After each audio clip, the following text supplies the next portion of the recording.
May tatlong weather system na nakakaapekto sa ating bansa. Una ay ang northeast monsoon na nakakaapekto dito sa ating hilagang bahagi ng Central Luzon. Pangalawa ay ang tail end of a cold front na nakakaapekto naman dito sa ating Bicol region ng ating bansa. Ang cold front ay ang pagtatagpo ng hanging amihan at ng ating mainit na hangin galing dito sa eastern part ng ating bansa na posibleng nabubuo ng pag-ulan dyan sa ating Bicol region. At isang paglilinaw lamang na ang tail end of a cold front natin ay ang nararamdaman dito sa Pilipinas. At ayon kay Pag-asa weather forecaster Jory Lois ay may posibilidad na bumaba pa ang tail end of a cold front dito sa Samar hanggang bukas. At ang pangatlo ay ang trough ng isang low pressure area na posibleng makaapekto dito sa ating eastern part ng ating Mindanao.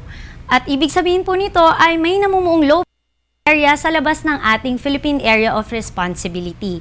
At yung hangganan po nitong low pressure area na ito ang nakakaapekto sa ating bansa.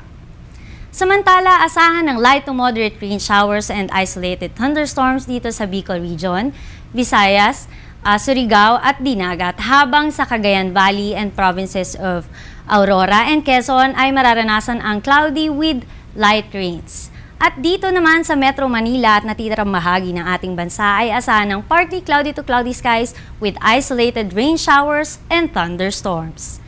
At iyan ang latest mula sa Pag-asa, manatiling nakatutok sa Panahon TV kung saan walang pinipiling panahon ng pagbibigay impormasyon. Ako si Aubrey Nair, magandang hapon.